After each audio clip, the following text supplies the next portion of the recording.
Hi friends, this is Krish the Urban Naxal, and today I want to talk to you about a power that you have but you don't use, and I want to teach you to unlock that power. What are you going to do with that power? You're going to use that power to safeguard your family, the rights of your family, your own rights, the rights of the people around you. Okay, you're going to use it to safeguard them. You're going to use it to safeguard their autonomy. What is autonomy? Autonomy is the right to decide how you live your life without too much interference from other people. Some interference always going to be there.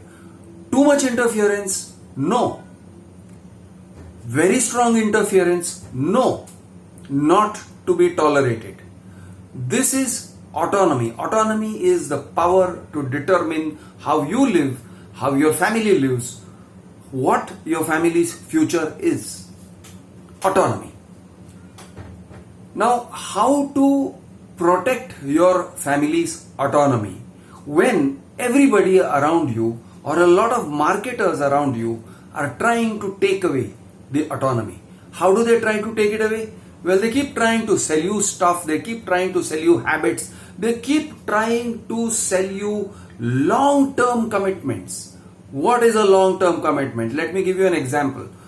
Just Dial will say, sir, if you do this, we are going to give you references and you just have to give us a cross check and your payments, we will only charge you 3,000 rupees per month or 4,000 rupees per month. That is the beginning. They can take you very, very deep into very deep waters and you will be spending 20,000, 30,000 rupees per month in the hopes of earning big money.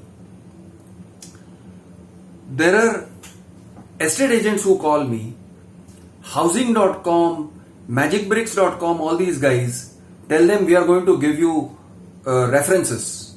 We are going to give you, what's the right word?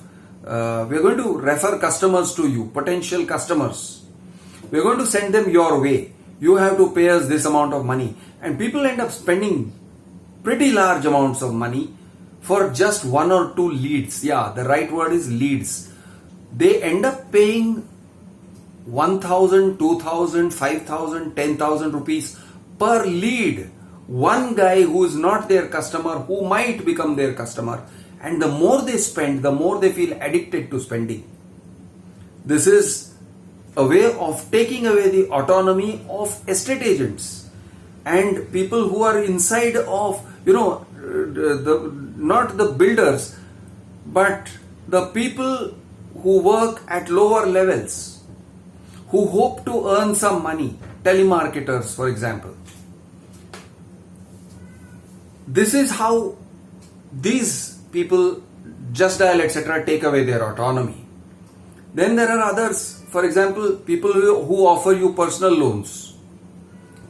If you slip up and take a personal loan, I know people who have done that. They lose their autonomy. They will be forced to switch off their phone because the amount of harassment that they can be subjected to is phenomenal. Once they have fallen into the hands of these loan guys, they can really get screwed up. Their entire life gets screwed up. Now, in a similar way, you can fall into the hands of a builder. A builder who promises to give you a house in 2026. He promises, but you have to start paying now. He may deliver, and if he does not deliver your house in 2026 or 2028, very long term, if he doesn't, there is very little actual damage that you can do to him. You can't harm him. You can only beg and plead and go to RERA and consumer court. Most of the times you can't harm him.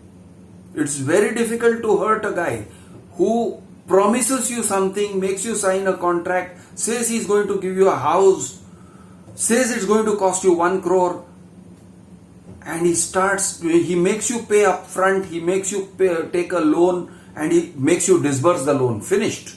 Your autonomy is over. Your for the rest of your days, you are going to be a slave. You are going to make sure that you are earning a salary that covers your EMI, that covers your rent, the rent of the house where you are staying at present, that you will stop going and eating out, and you will stop enjoying your life if you take on that kind of loan burden. So the home loan sellers, the guys who give you home loans, and the builder together take away your autonomy, and your autonomy becomes zero. After that, you are a slave. You are like a bonded laborer, working your ass off, living like a slave. You will have to listen to whatever bullshit your boss gives you, and you cannot say no to your boss, and you cannot say, fuck off, I quit, I don't want your job, damn it, you are making me lick your boots, I will not lick your boots, go to hell. You will lick his boots. So your autonomy, your family's autonomy is gone. Your honor, your whole thing is gone. And if your boss wants you to do something dishonest, something you will not normally do, you will do it because you have a big fat EMI, a big fat home loan, a lot of dues to the builder, and you're like, how the hell am I going to pay this? And you lose your autonomy. Now, how do you defend your autonomy? There are many things. One of the things is keep a cool head. Keep your judgment. Remember, if someone is trying to tell you this house will be gone and you will lose your chance of happiness, you have to buy this house now. You have to swipe your token now. If they try to pressure you into swiping a token today, now, or else the deal is off, we are not giving you this bargain, this kind of pressure.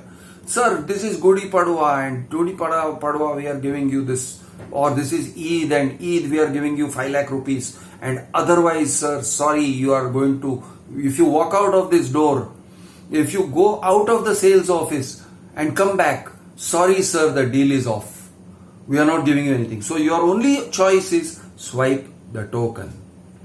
What are they actually doing? They want you to lose your judgment and swipe the token under pressure. They are taking away your autonomy. They are taking away your family's autonomy. Okay? Because on your autonomy depends your family's autonomy. Your wife, your children, everybody is depending on you to safeguard them. And if you lose it, if you slip up, they have robbed you of your autonomy. They have robbed you of your family's happy future. They have taken away your power for making a proper decision. Now, what is the proper response to this? I'm talking about this. What is the proper response? How to defend? Let me tell you one or two things, my friends. School and college and your early working life have taught you to never be angry. They have always taught you, no, anger is a bad thing. Don't be angry. Always speak peacefully. Peace is good. Shanti is good. Krodh is bad. Anger is a negative emotion. You should not snap at people. They teach you all this, right? Effectively, by teaching you all this, yes, they make you more peaceful, more easy to handle. But you should not be easy to handle if a salesman is trying to take away your autonomy. A company, a sales team, an experienced sales and marketing team has surrounded you and is trying to take away your autonomy. This is not the time for peace, my friends. It is not the time to be peaceful and civilized. It is the time to be angry. It is the time for anger. The fire has to start here. You have to say, what is going on? What are you trying to do? Are you trying to hack into my brain? Why are you trying to hack into my brain? You have to say that. You have to do that. You have to think that. From anger arises your superpower, which I will call voice of command. Voice of command is a voice that when people hear it, they want to comply. It is a voice when you tell them, stop, they should stop. That voice should have the power to make it a wall, to put a wall in front of you. Stop, damn it. Don't say another word. Just stop. You should build that authority. Now, many of these things which I am saying will probably not apply to some of the guys at an older age, because some of the guys, by the time they are 40 and 50, have figured it out. They have figured it out in life. Life has taught them to use their voice of command. Life has maybe put them in senior positions, in supervisory, or not just supervisory, managerial positions, where they use anger, annoyance as a tool. They use it to make people obey them. But most young people below the age of 30 or 35, most of them, unless they have had some special training, have not learned to use their voice of command. Now, let me just give you an example of voice of command so you will remember what I mean by a voice of command. Friends, I don't know if you guys have watched some of these parades. So you got hundreds of soldiers marching, and you have a guy who commands them, and he has a voice. He's not carrying a mic. So if you're in the army and you're marching and the guy says, "Squad, Tej, Chal," and everybody starts marching, tuck, tuck, tuck, tuck, tuck, and then he wants them to stop. He says, "Squad, thumb, tuck." Everybody's feet fall at exactly the same time. "Squad, dynamod, crack." Everybody turns in the right. "Squad." So whatever he commands he gives, they will pick up their rifle in a proper way and cut. That army precision. The guy who yells at them, that guy is chosen because he has been trained and he has learned to use his voice of command. That is the meaning of voice of command. Now that voice of command doesn't stop there. It doesn't have to be loud. Of course, voice of command has a lot of uses when you are addressing 50 people, 100 people. When you're addressing a mob, the power to make the mob listen to you. Politicians have mastered it. Many politicians have mastered it. They don't even speak loudly. They know how to make the mob listen. For the common man, it's a lot more difficult.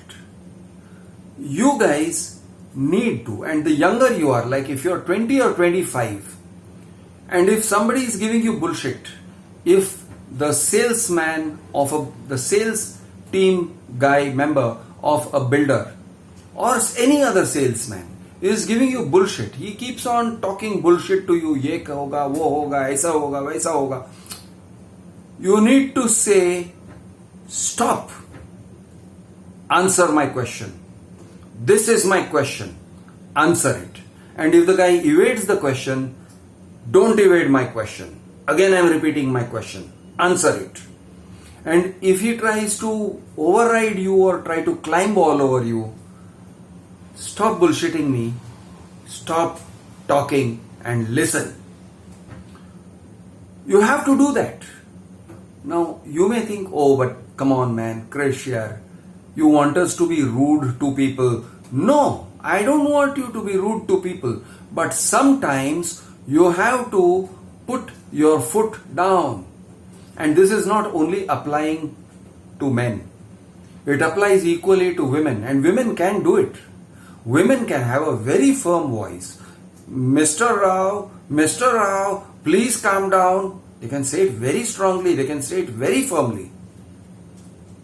They don't have to be loud.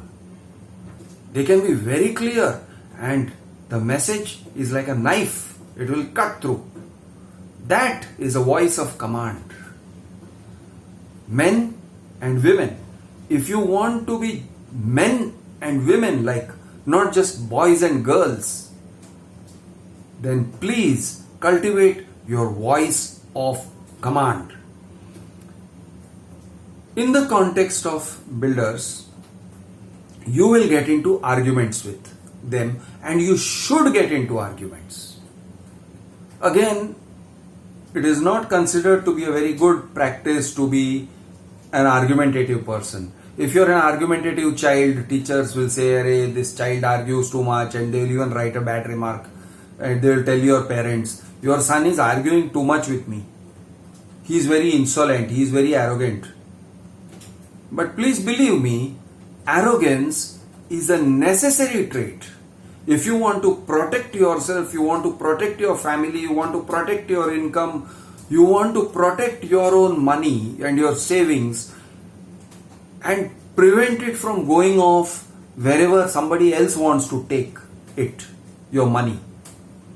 Please learn to use the voice of command and learn to argue. Now, argument should not be illogical. If you are talking illogically, it makes you weak. Talking illogically makes you weak, makes you weaker, makes you easier to defeat. And if you are easy to defeat, a salesman will make you look like a fool by defeating you. And then, because you feel like a fool, you may end up buying the product. The way to argue correctly is stay on point. Frame your questions properly. Understand the law around your situation. Understand what the rules are. Understand your situation. Okay, now this is an important thing. A lot of people go into sales offices with zero understanding of what the transaction actually is. So they allow the salesman to muddle them up.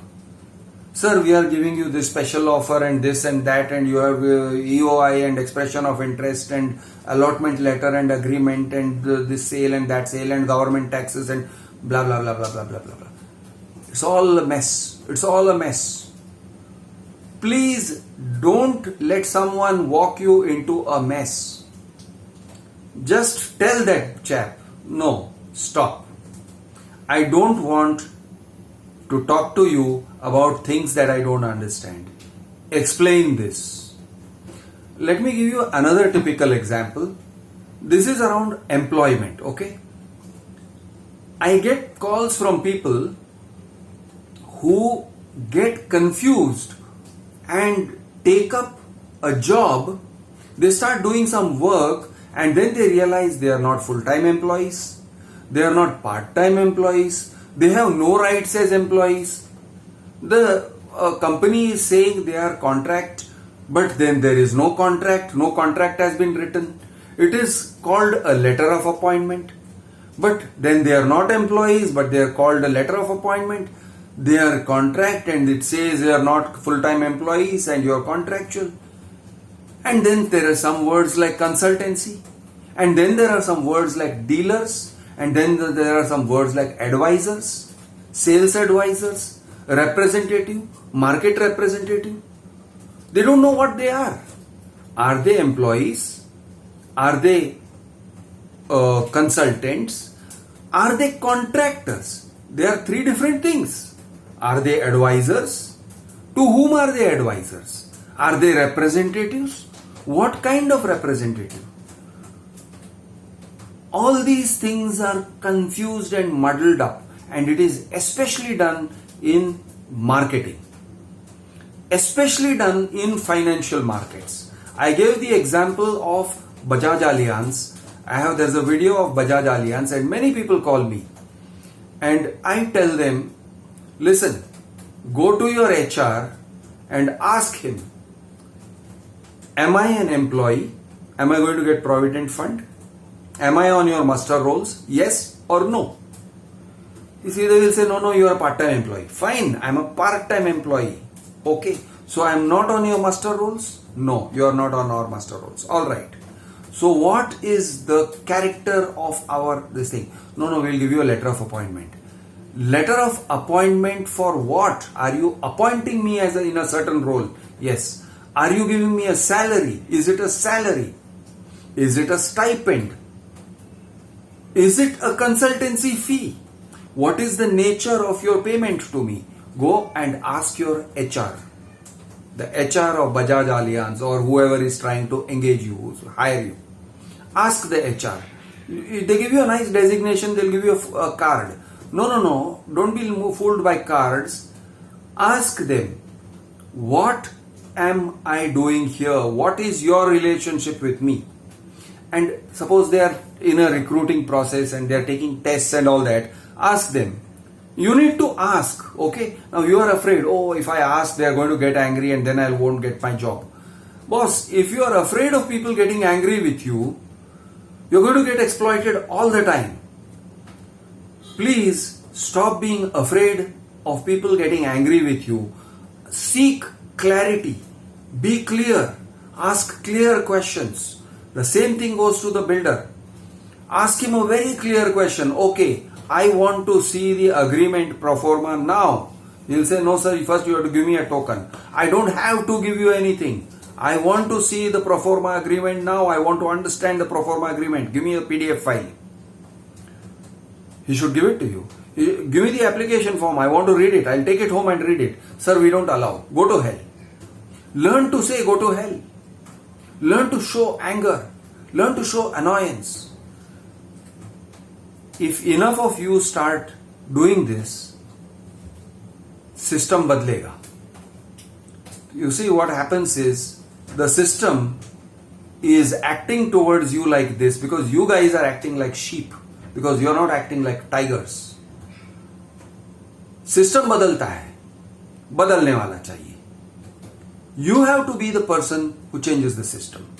You have to be the person who shows anger, who shows claws. We keep talking about Shivaji and how he had Wagnak and how he defeated, who was that? Afzal Khan, who was a much bigger guy and all that. Great, fantastic, superb. Please put on Wagnak. Have your tiger claws. Show your anger. I am your friend, Krish, the Urban Naxal. Jai Maharashtra, Jai Hind, Jai Jawan, Jai Kisan.